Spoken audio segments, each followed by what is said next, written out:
Appamada's programs and facilities are supported through your generosity. Your support really does make a huge difference.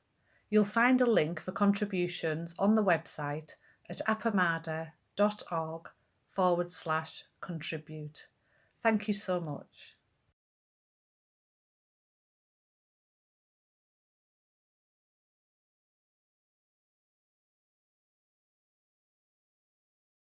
Good evening, everyone. Once again, hello, everybody here in the space. So I just wanted to ask, just to start with, did anybody shift during the day? And if so, would you like to share what might have happened? Was there anything worth that you want to talk about?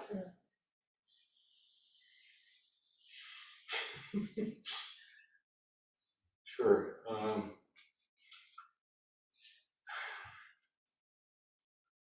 I shifted before I got here this morning.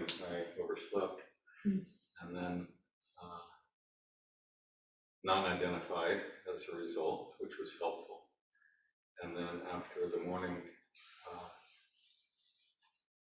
each thing that I thought was on my agenda to get done wasn't on the agenda of those that I was doing with. So I went out to spend time with my sister, and there was someone already there with her. Well, so I'm going to the library. But by shifting, it created openings. And it happened 4 or 5 times through the day that the option was to shift and have a wonderful day. Nice. So the practice served. Great, thank you for sharing that. Anyone else?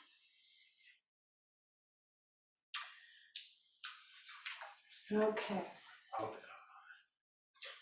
Kim. Well, I was thinking about eternity all day, but not as something out there, but something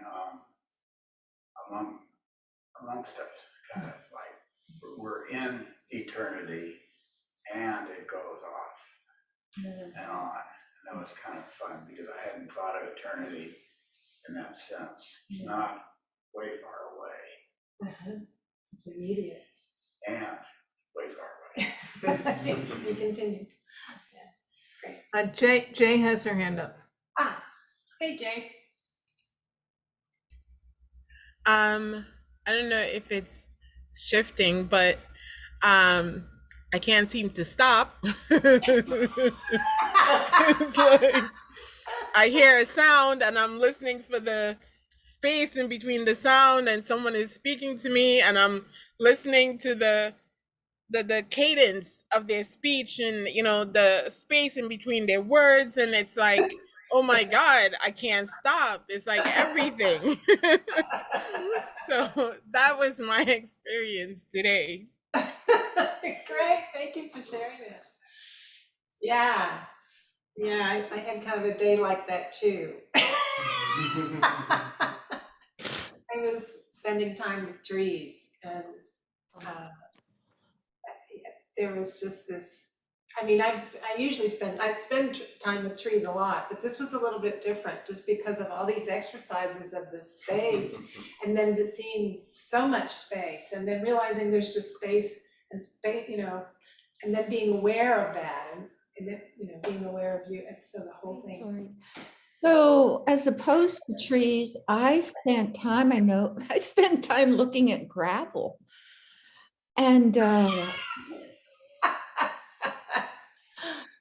and here's what came up, which was lovely. Emptiness.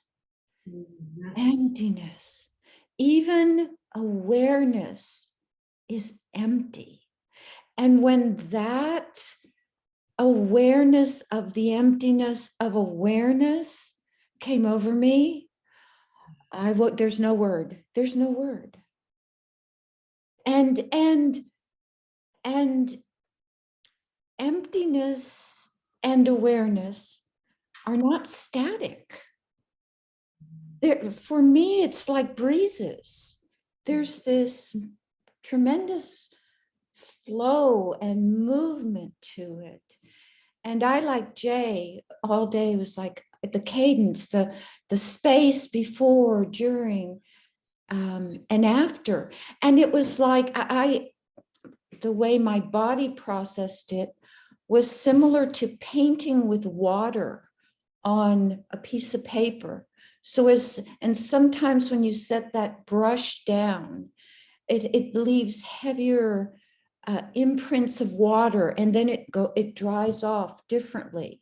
And those were the sounds. They would leave heavier imprints and then go into emptiness because there's no permanence, right? So that was a lovely, lovely day. Thank you.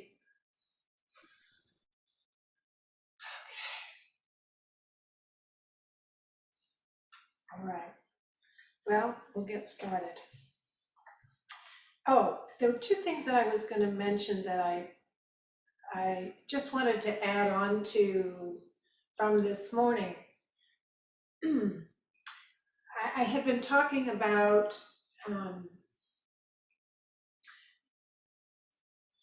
the shifting being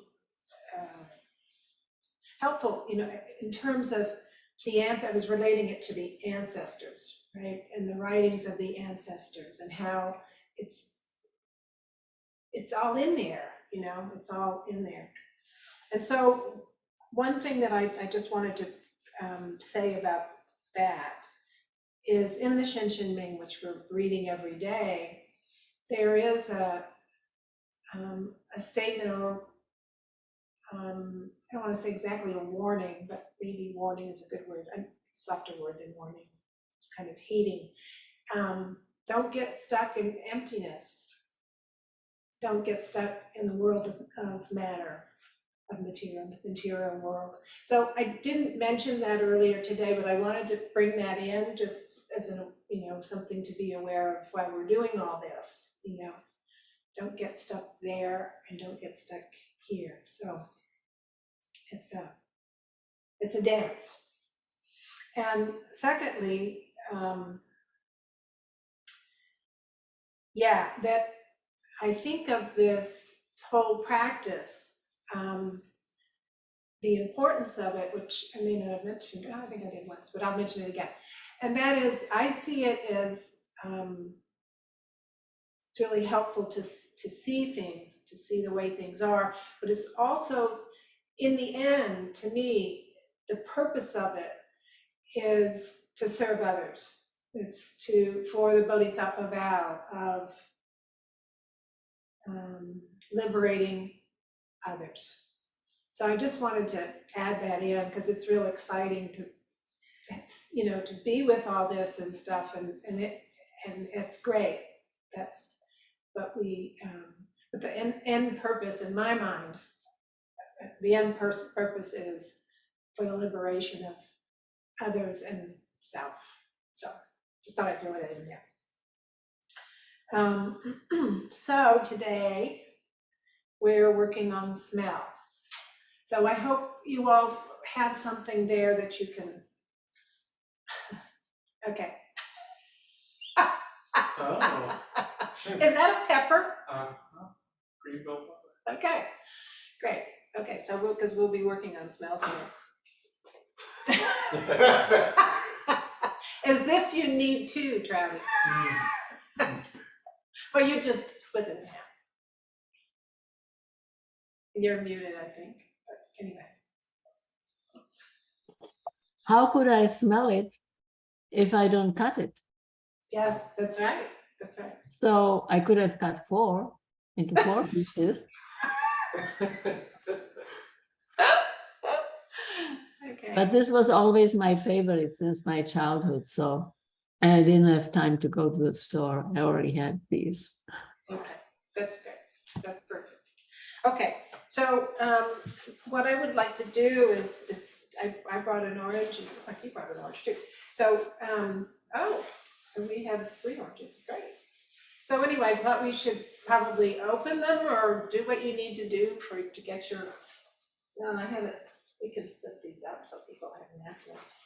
Okay, so so let's go ahead and let the smell out here. And so we can use it in our meditation.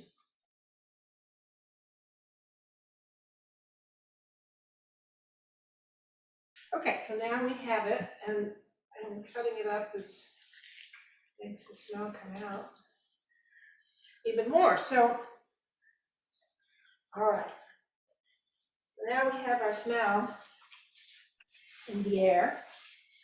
And so now what I would like everybody to do is we're going to shift. So again, unhook awareness and drop it below, down into your neck, so it doesn't arise into your mind. Got a soft gaze, and then just open.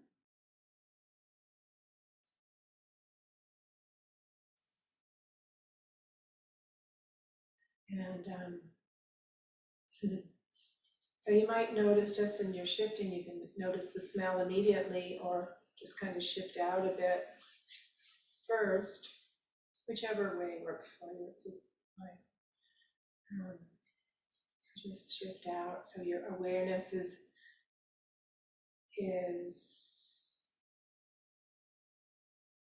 taking up a bigger space, I suppose. And things are getting lighter and more spacious. And when you feel like you've shifted,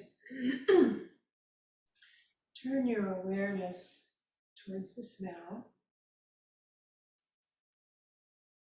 Locate your awareness in smell, and without paying attention to the orange itself, just the smell, and without paying attention to what is smelling, just pay attention to that smell.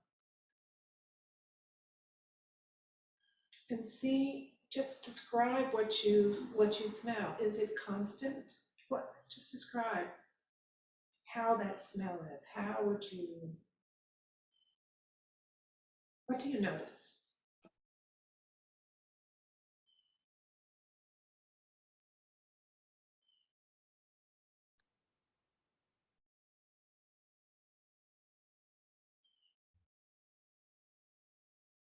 Does it change?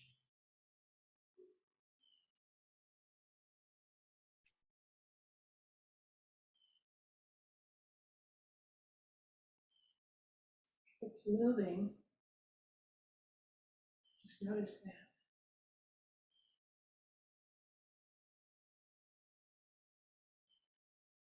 Just let the awareness rest in that smell.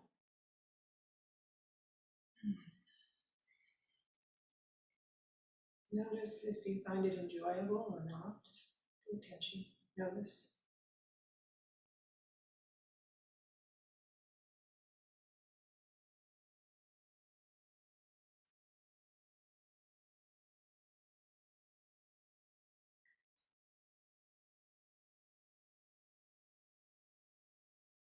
And then we're going to do, as we have been doing, notice the space around the smell,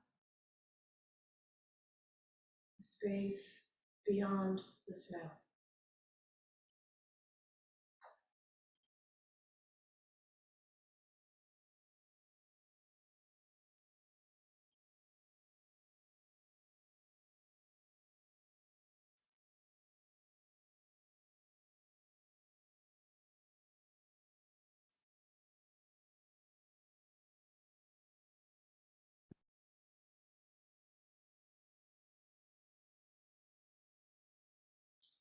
And then once you start opening to that space,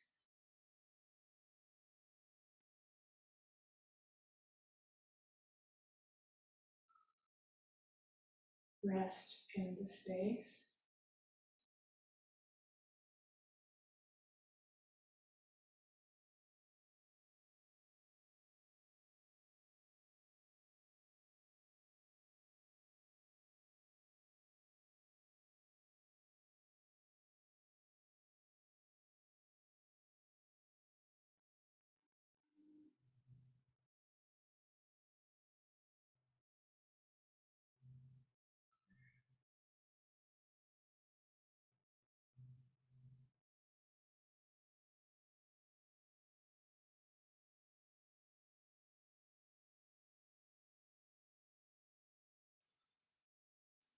Notice the awareness in the space.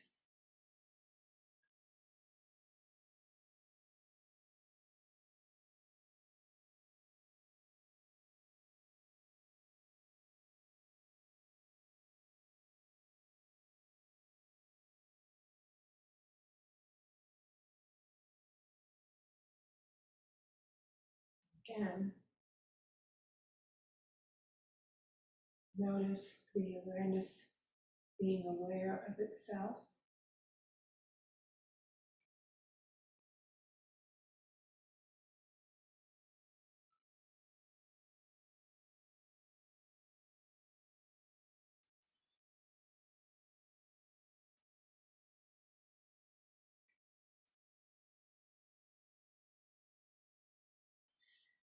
By itself.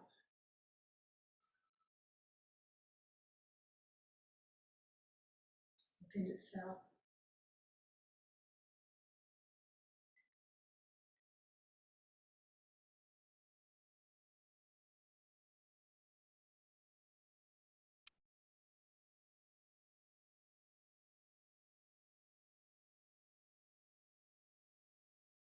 And abide in that space. Abide in that awareness.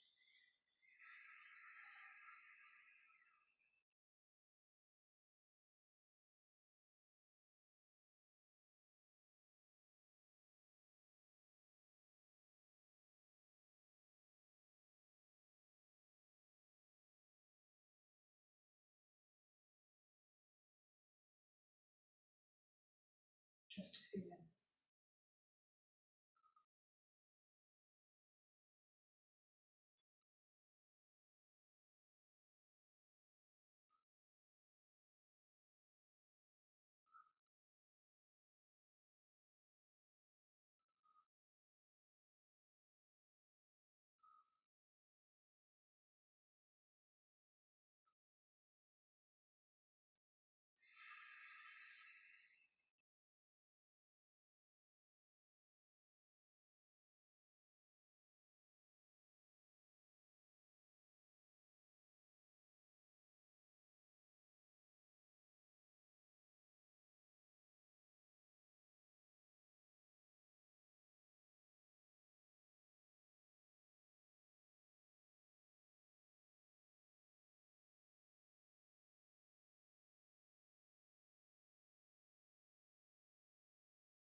And then you might share what that is like, what that was like to pass to smell, to the space, to the awareness.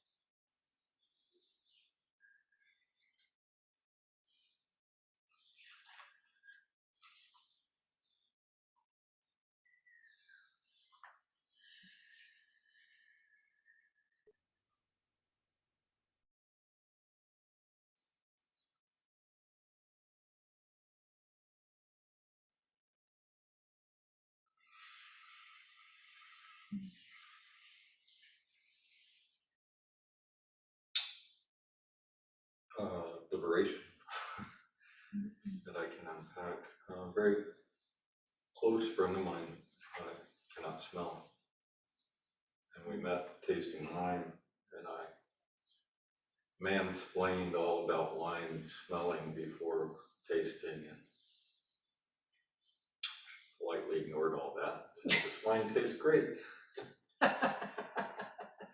So for the last 2 years, I've noticed how awkward I felt around being with someone that couldn't smell. I mean, there are benefits, but but I kept wanting to get inside of what would it be like to not be able to smell. So much of my life has been cued by smells. I use it everywhere. The rich. My identity is wrapped up in my dog-like nature of smelling things. And I have friends that have whined this morning, a fellow practicing his walking stick, and I just, how wonderful. I could make space for this in my life, or hearing. But smell, all I could do was feel frustrated that we couldn't share this. And she doesn't feel that way. She recalls when she smelled things before she could no longer smell things. And she's at peace with her situation, but I'm not. And this exercise let me find the space she lives in by not focusing on my smell. And I felt relief, remorse, and the difference between my urgent need to understand her and my respect for her not being able to smell. And it just opened right thinking for me around, I may not understand anyone else, but that doesn't mean I can't totally respect our differences and our uniqueness and love them.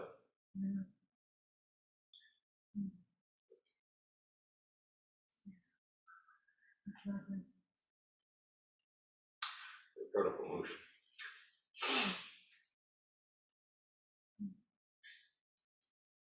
It's really lovely.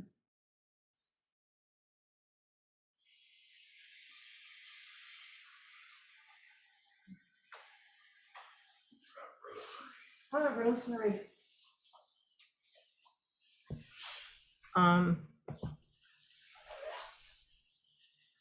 Yeah, I'd like to thank, I don't know your name, the person that just spoke. Ed. Ed, hi Ed. I'd like to thank you for your candor and what you just shared. You know, it sounds like what we're doing is a really healing experience in what you just shared with that person, your friend. So I have a bar of soap that's the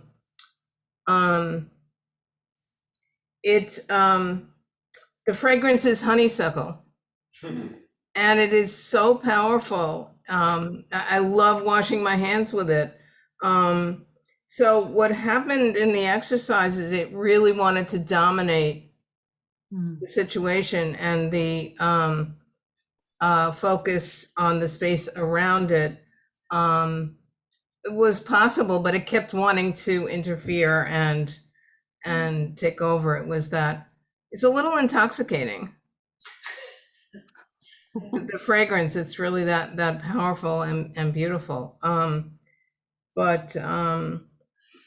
Yeah. And I just wanted to say something else about the general during the day, because what you said before, Laurie, about the balance or the inclusion of the expansion and the in the world or in the body was so important, because at one point I was driving, right? And I was, trying to be open and all, and there was no danger, but there was a person walking out of my garage. Usually are not people walking out of the parking garage. And I just realized you got to be both simultaneously in a way. Mm-hmm. Or you could be not present, like where your body is. Yeah. Anyway, thank you. Yeah, thank you, Rosemary. Yeah. So I guess first I want to relate to what you said, Ed, and just thinking about trying to share an experience with someone who, like, of smell when they can't smell. Like, I can just feel how, like, for me that feels like frustrating. Like oh, I just want to experience this with you. So I just think it's cool that you had this experience of kind of opening up to it and taking a little a step back. That's really neat. So my experience with this was right when I closed my eyes, I was immediately taken to, I just got back from a trip to New Mexico where there are a lot of pine trees, and I got taken right in the middle of that. That's whenever I went outside, like that was the first thing I noticed, just this big smell of like deep resinous, just juicy, sappy pine. And this reminded me of that. And I was surprised how with smell, I was able to sit into it a little bit more easily than with sound. That was surprising. Interesting, yeah. And then as we opened up a little more and more, I noticed a couple things. One was that on the inhale, I got this big, deep whiff of orange, and then on the exhale, it kind of faded away to, I'm not really sure what, but the orange wasn't, I couldn't smell it anymore. And then I started having this really interesting feeling where my senses kind of got mixed up. And I started noticing, like, whenever I'd smell, like, take a breath in and smell the orange, I could see like a fresh highlighter, like writing on a piece of paper, and it being like super juicy and wet. And I don't know, for some reason that like stuck out. And then as we expanded more and more, I forget what, I think you said like open up to the like awareness of what's outside of the smell. And so then I noticed that someone was holding this orange. And then I realized it was me. And I was really confused.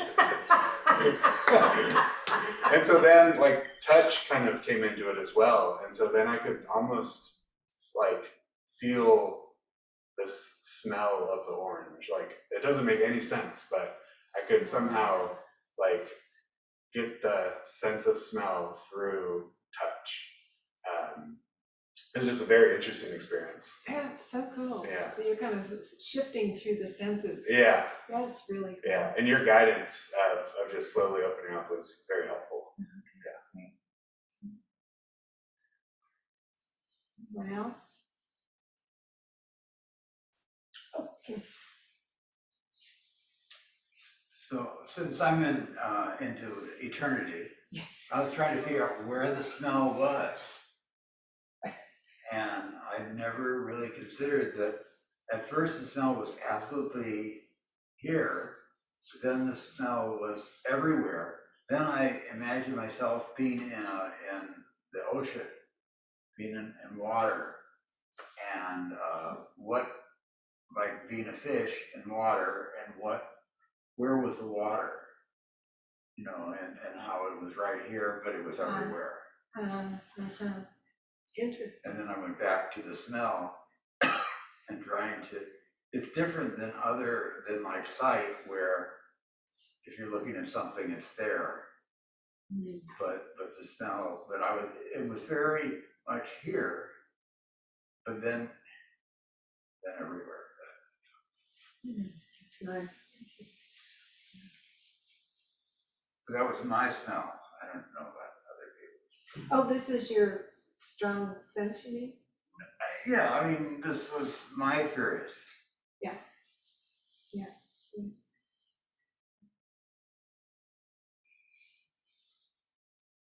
Jay? Okay, so for myself, I have lotion. I love the smell of, I don't know why, oatmeal lotion. It says oatmeal, but I love the smell. It's just, I don't know, there's something about it that I can inhale it all day. But as I put it in my hand, you know, the initial thing was that the smell was really pronounced, right? I call it loud. It was really loud.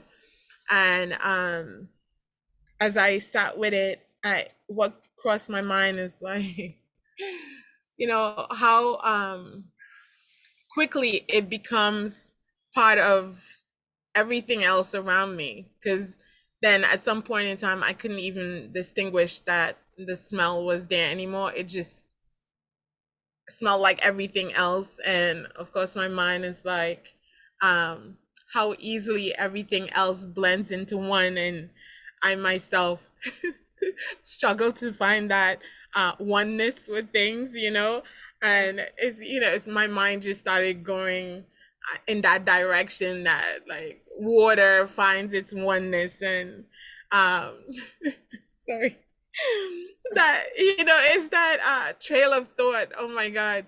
And of course like trees and birds, and I'm like, and yet I struggle with finding my oneness in the world, that individuality, and um letting go, so that was my trail of thought, like the ease of letting go. This smell came, and um it expressed itself, and then it went back into oneness. I couldn't distinguish, you know what I mean? I could not distinguish it from anything else around me. It just smelled like the air. And to find that ease of flow would be awesome. That was my thought. The ease and grace with which it accomplish that is easy for me if I just let go. So yeah. And I just want to express to Ed, it's interesting as you shared the story about your friend. I remember having a really bad cold once in my life where I could smell nothing. So anything I try to consume tasted like cardboard. It had no flavor. And I remember I could not eat because I was so tied to, flavor. And so I remember when I got my smell back, how every bite I just cherished, like seriously, like I was tasting stuff for the first time. And, the beauty of that, being appreciative of the gift of smell, which is tied to our tasting. So thank you. Thank you, Jay. Laurie, I have a question, and I don't know if it's going to sound like a silly question or not, but here goes.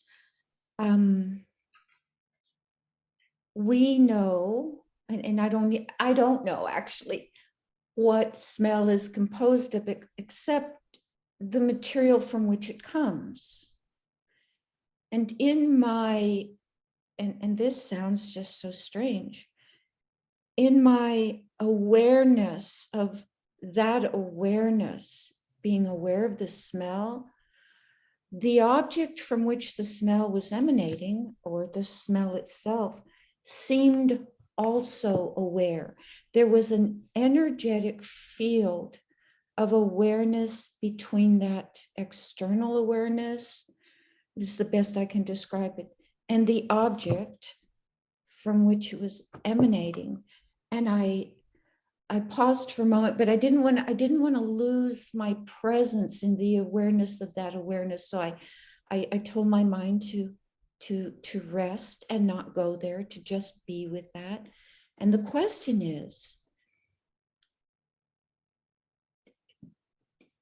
is an object like a pepper or an orange, does it have an awareness of that awareness?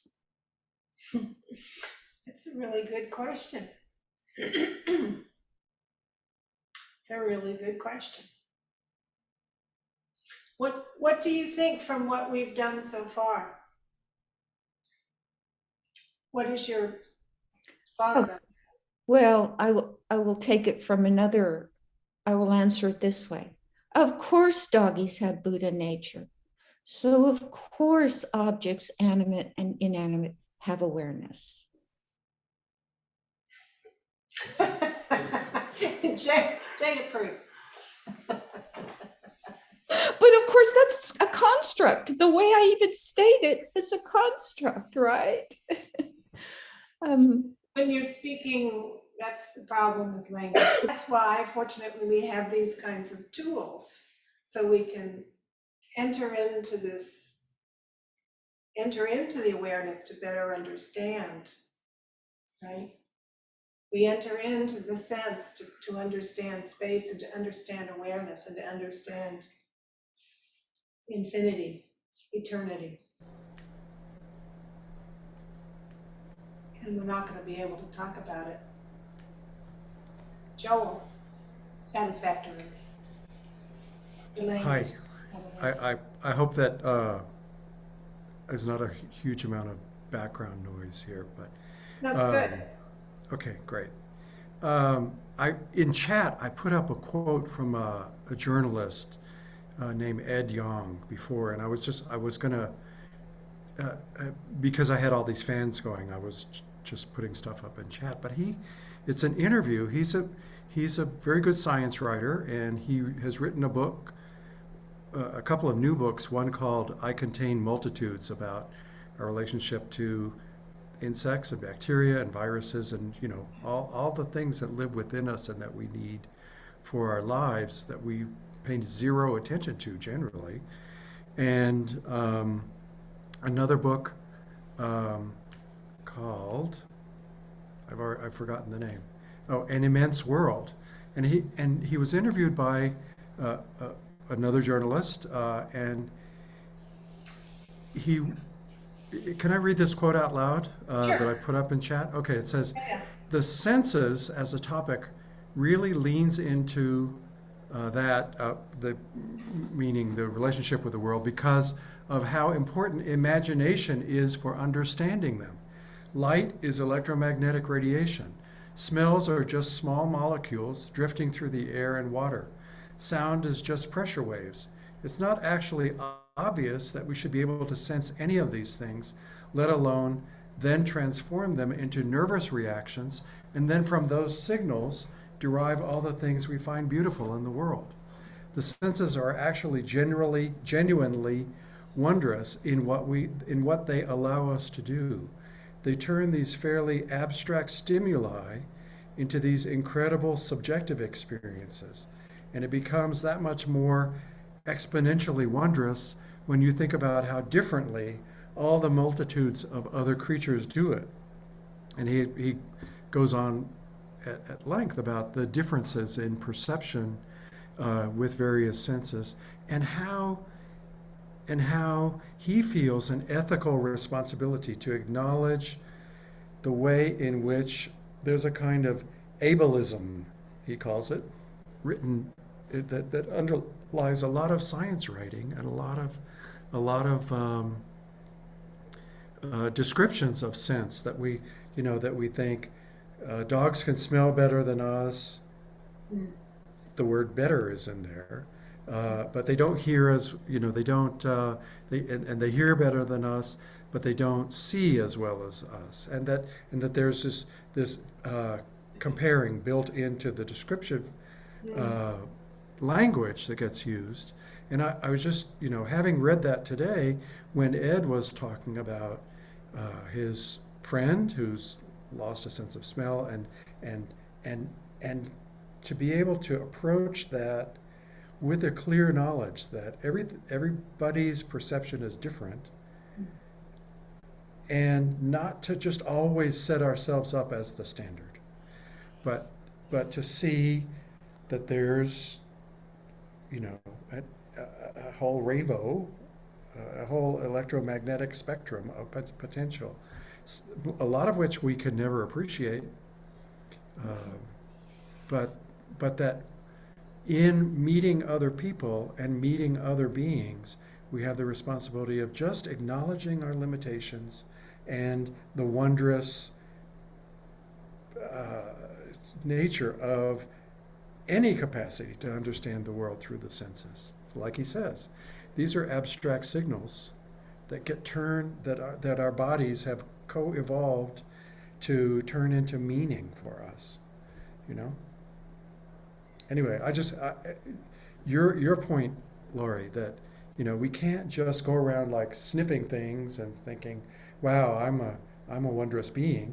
We have a moral responsibility to pay attention to what's going on in the world and to meet others on equal ground, you know? I think that's what I heard you say. And then, you know, Ed illustrated it perfectly. Thank you, Joel. Now I'm going to turn my fan back on. Okay. All right. Well, thank you all for sharing around that. Yeah, so much richness in all of this in so many different ways. So many different ways. So I'm glad we've had this opportunity. And tomorrow, what time is it? Tomorrow, we're going to work with touch. So you kind of led us into that. And we'll be doing it both in the morning and the evening. There will be two different kinds of touching. So we'll see how that goes. And if no one has anything else to say, we'll close it here. And yeah, I think that's good. Practice.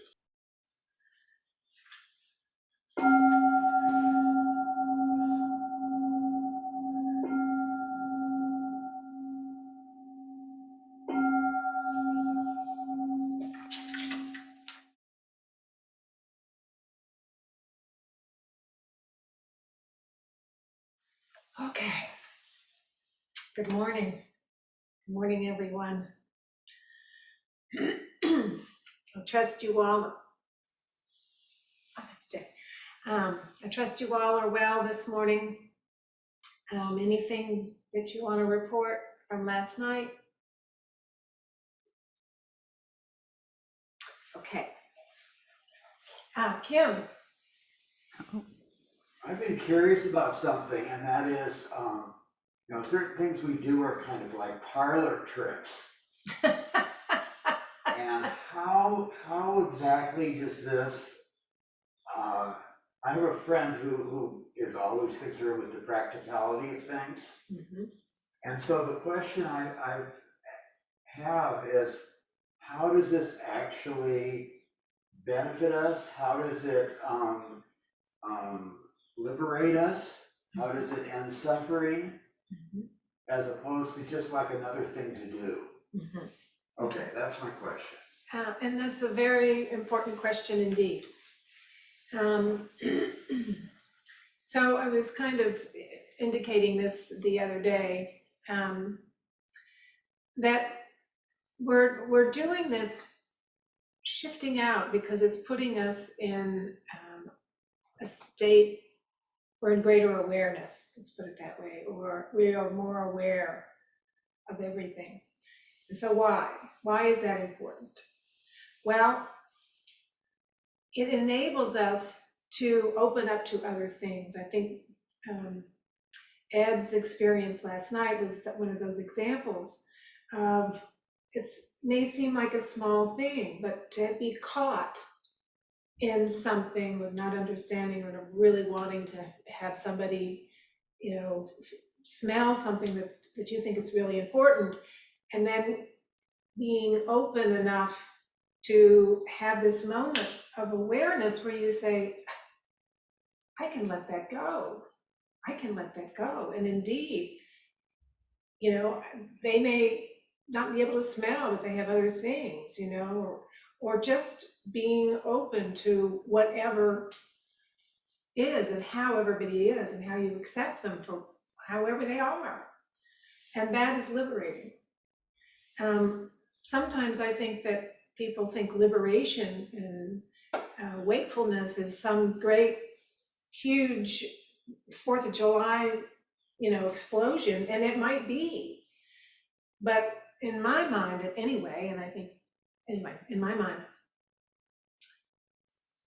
it's little moments, just little moments of liberation, and they make a huge difference, you know? Being all of a sudden from being in this state, you see in front of you something that's going on, and then you realize this is the right action to take. You just go into it. That's a liberating moment. And so, to me, there's nothing more beneficial than that. That's what we're doing as bodhisattvas. Is that answering your question? Right action. Yes, skillful means. That's what I'm alluding to. Yeah. But it's not even that. It's I mean, that's part of it, but it's just being able to see ourselves, in a sense. We're not using the mind, but we're able to actually see ourselves. We cannot see ourselves when we're in ordinary mind, really, because we're in it. So we get beyond it and can actually see what we're up to. Thank you. You're welcome. We have Rosemary online, Laurie. Good morning, Rosemary. Hi, I had a little example of this when I was trying to get into the Zoom this morning. I was having trouble. The connecting thing was going round and round, and when that happens, I have to restart. So I was getting a little bit later than I wanted to be. And during those few, probably 60 seconds, I was doing my usual, I'm late. And then I thought, okay, what if I shift during this time? What is happening right now? And if I shifted out further, I'm thinking, okay, Rosemary might be a minute later than she wanted to be for the meeting, but there's so much more. This is, I just kept expanding and out, and I was able to relax, say like, yeah, it's kind of perspective in a way. Absolutely. And the question was, when at work, for example, we need the mind, and sometimes to really, like when you were preparing for the course, Laurie, I'm sure you had to like completely focus. So I was thinking, how would one use this? Maybe in preparation for some intense mind focus, type of thing, maybe as a preparation somehow. Excuse me. Do you hear that? Yeah, what is it? Where is it? Oh, it's outside? Okay. Sorry, there was an odd sound going on, and I was just. It's been there, Laurie, I think. Really? Okay. I always remember from when Joel does the service on Fridays, and all the bins always came in the background. Oh, okay, maybe that's it. Okay, it sounded different. Recycle. Oh, okay, I thought it was the ice cream truck. Anyway, I'm sorry. Yeah, so, okay, I'm sorry, I got completely distracted. Okay, so I'll give you a good example. Yes, you're right. In preparing for this, I had to think a lot about it. There's a lot of organizational stuff as far as timing and preparing for the food and buying the food, and there's a lot of stuff like that. And then just trying to understand how to make things work together, what to put with what, and when to put what when. And so, that's all great mind work, right? So where this other came in is a classic example is one of the talks that I had an idea of what I wanted to do for the morning, but I was kind of loose with it. I wasn't entirely convinced that's what I wanted to do. But anyway, I just kind of shifted, and then all of a sudden something else came to me. And I mean, like there's this opening that said, I really think that you should do this. Something else came completely out of the blue for me to do. And I actually didn't do but a note. I think I mentioned this. I just wrote down a note or two, and the thing was made. So, it's that kind of thing. Or So as far as preparing for that, some of the stuff that's more organic or, yeah, it just comes in because you're in a flow. It's kind of the flow thing, and this is part of this is a flow sort of. That's, you can kind of describe it that way. You know, there's some things, but you have to prepare in the first place. Yeah. I don't think I've answered your question. Oh, so just to clarify, did you actually use the shifting as you were preparing, or maybe it was happening automatically? No, I was shifting at a certain point when I was preparing. Let's see, I can't really tell you. I think I was preparing and had certain things, but when it came to coming here, that's where the shift was taking place. Okay. So most of the time that we've been working together, I've been shifted. So I'm doing this stuff with you. Yeah. Yeah. And so a lot of the stuff that's coming out of me, it's not me thinking about it. Yeah. Okay. Thank you. Jay's raised a hand. Hey, Jay.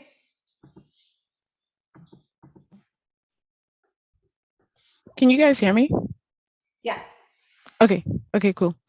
Now, with Kim's question, I just want to share, like, for me, I don't know if you label it shifting, but I know it has given me, like, in every moment, a deeper awareness, because it's not just like, oh, the phone is ringing, right? And then there's a sound, but there's more to this sound than what I initially, dismissed it to be, It's not just the phone ringing, but it's deeper than that. And my conversations, as I said last night, the cadence, the way people speak, and my interaction, even like, honestly, like when I was putting on lotion this morning, it was very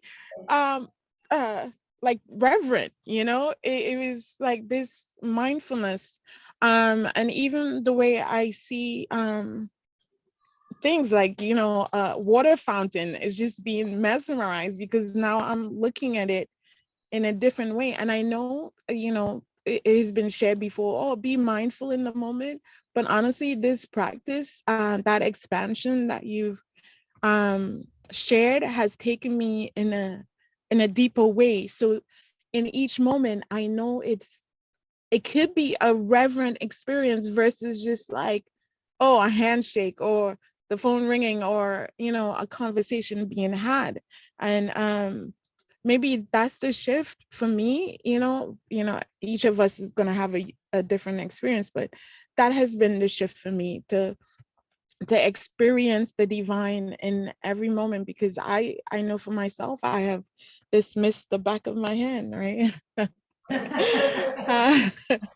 But just looking at it and just being amazed and being in awe, and just, I don't know, it's brought me a lot of joy, because I smile when I, looking at stuff or listening to stuff. That has been my experience over the last few days. So thank you. And I think with that, I feel like I show up differently. It's a different experience. And of course, as you show up differently, it ripples out, right? So anyway, that's what I wanted to share. Thanks. Thank you so much. And, and this is kind of an awakening when one is able to, because you're coming from a different place. Anyway, I guess she's still there, but she's coming from a different place. Her perspective is completely different. And yeah, absolutely, it makes a difference in how you meet the world and how the world meets you. You're more appreciative of everything, no?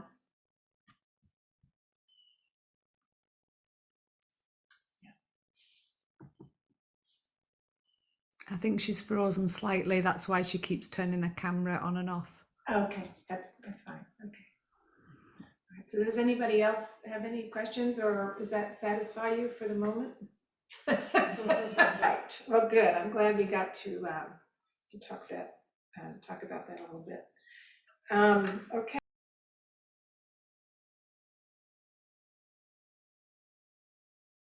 Okay. We have 10 minutes. We'll see what we can do.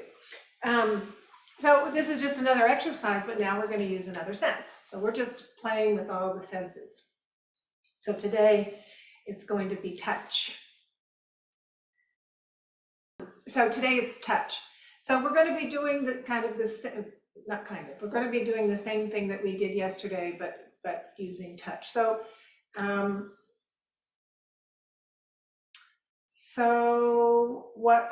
the stimulus here is going to be what you feel touching you right now. So what I mean is, you can choose anything, but you might feel your feet on the floor. You might feel, if you're sitting on a cushion, you might feel your feet underneath you. You might feel your hands on your thighs or in mudra. You know, you're feeling things, right? So, or maybe your clothes on your arm. So just choose one of those. And then we're going to shift and focus on the sensation of touch. So the sensation of, for example, I'm going to give an example, specific example. So I'm feeling, okay, I'm feeling my hands on my legs. And now, let's start where we always start. We unhook our awareness from the mind. We drop it down below the neck. And then we have a soft gaze as we look forward. And then we're just going to open up that awareness like always. So we're just being aware of our awareness. And we're expanding it out beyond just what's immediately in front of us. Just expand it out a bit. Expand it out as much as you like. And so for me, things tend to get a little fuzzier. Things get lighter. I feel lighter. I feel energy in my hands. Go out. Things get a little softer. And as I say, a little fuzzier. But I'm fuzzier, but I'm totally aware.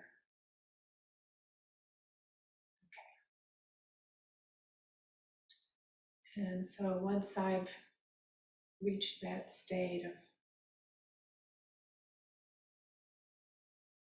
being aware, really being aware, expanding my awareness, then I'm going to drop my awareness into the sense of touch.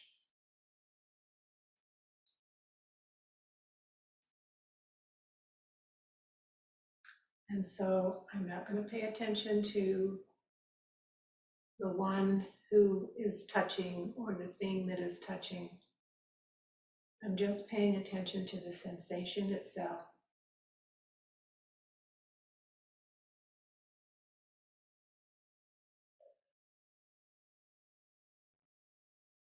And so I'm just going to drop into that. And the question you want to ask yourself is, what do you notice?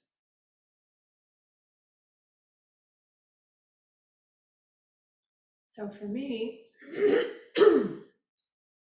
what I'm noticing is the weight. The weight of my hands.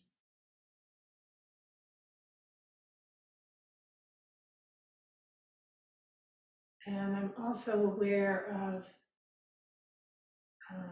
my hands not being a solid, they're not hitting the leg solidly. In some places, my fingers are bent, or there are indentations in my hands, so they're not touching, so it's not a solid thing that's touching my legs. So whatever you're feeling, just drop right into that and notice what you're actually aware of.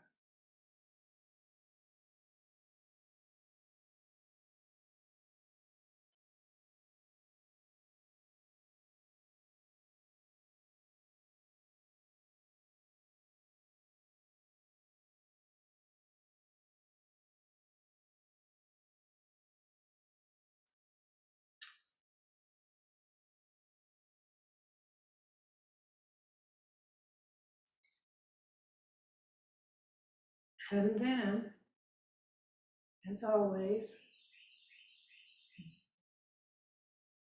notice the space around the sensation of touch.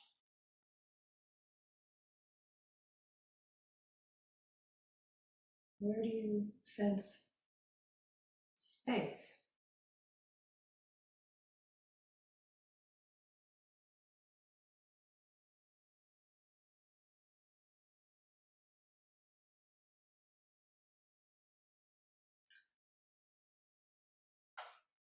And then drop into that space.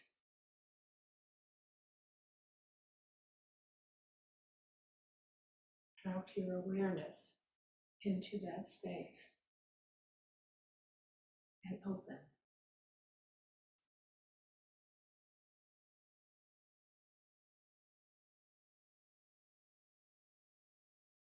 To the space.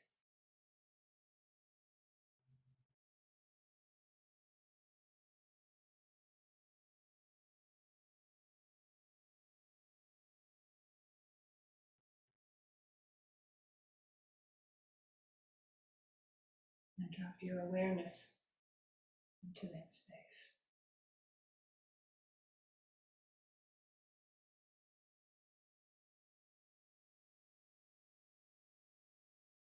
And what do you notice from there?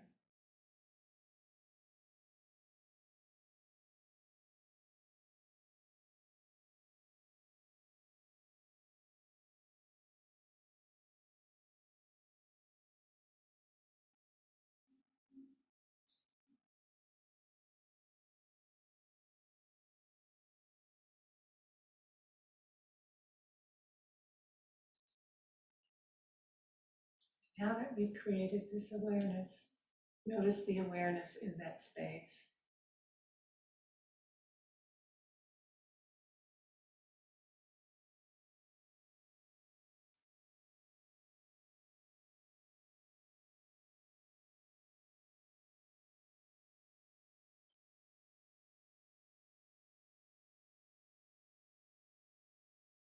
Rest there for just a moment.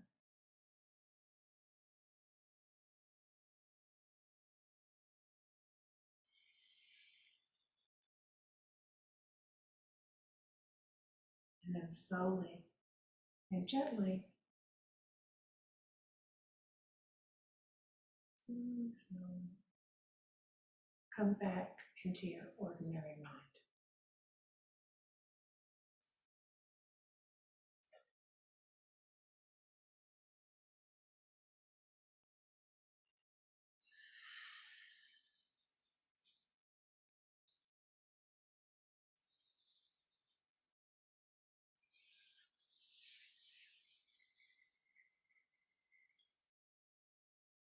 And as we come back in our ordinary mind, you might think about the difference between being in that spacious place and being in ordinary mind as a tool to be with the world, to remember that spacious place, a place for us to open. And before Kim rings that bell. Get ready. Thank you.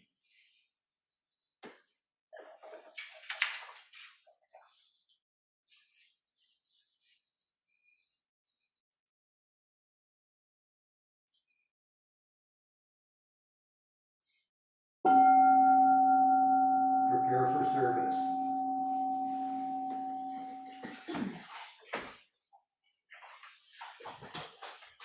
Page 23.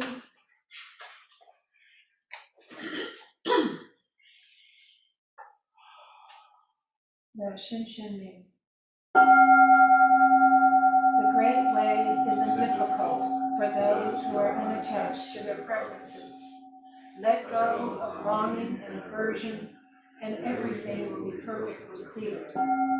When you cling to a hair's breadth of distinction, heaven and earth are set apart. If you want to realize the truth, don't be for or against. The struggle between good and evil is the primal disease of the mind. Not grasping the deeper meaning, you just trouble your mind's serenity. As vast as infinite space, it is perfect and lacks nothing. But because you select and reject, you can't perceive its true nature. Don't get tangled in the world. Don't lose yourself in emptiness. Be at peace in the oneness of things, and all errors will disappear by themselves. If you don't live the Tao, you fall into assertion or denial. Asserting that the world is real, you are blind to its deeper reality. Denying that the world is real, you are blind to the selflessness of all things.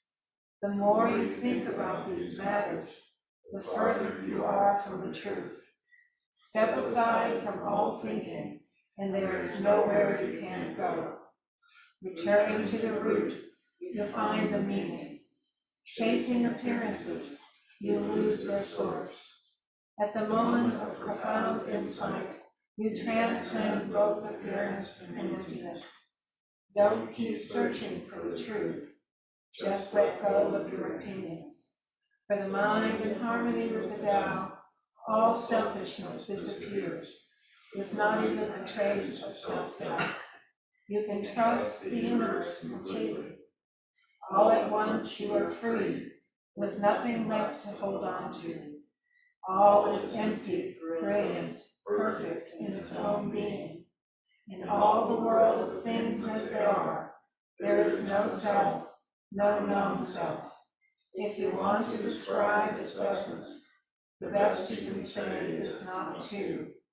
In this not two, nothing is separate, and nothing in the world is excluded. The enlightened of all times and places have entered into this truth. In it, there is no gain or loss.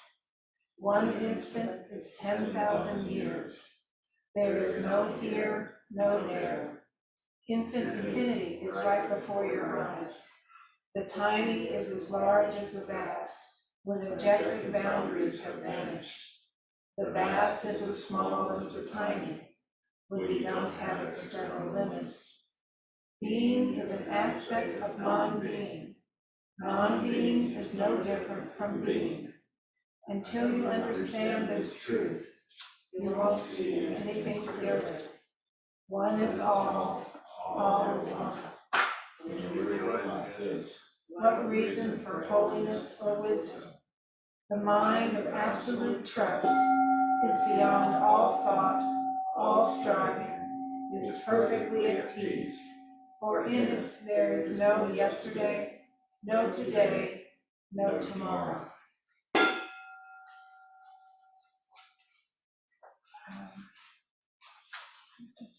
Page 62.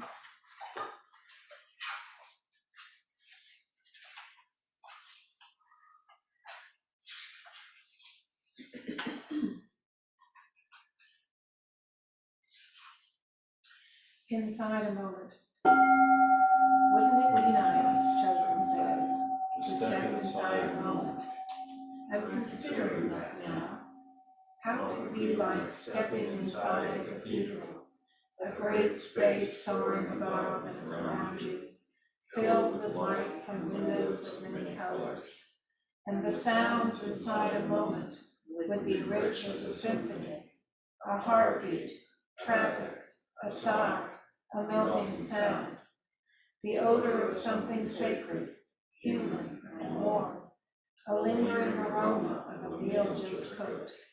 Then, too, the sensations of the skin against the air, against these clothes, a casual itch and a bit of tightness in one shoulder. How full-bodied and wholehearted we would be, and how might we fall down in profound gratitude for the splendor we are witness to. Our yearning, the grain of wood on the floor, the mysterious light of the street lamp, the moon, a passing car's headlights, the gods envy this moment of a human life, torn as it is by suffering, anxiety, and permanence. And yet, inside this moment is timeless and complete. No worry left in it, no other place to be, nothing to do but look and feel and listen as long as we like. Could you ever grow tired of it? Did you forget to notice the dead end in the corner, the subtle shading of the rice paper in the wooden frames, or the silent figures on the altar, the incarnations of great antiquity, great wisdom, great compassion, right here in this moment? Did you hear that? The refrigerator turned itself off once it was cold enough, and a piece of paper rustled as someone turned a page.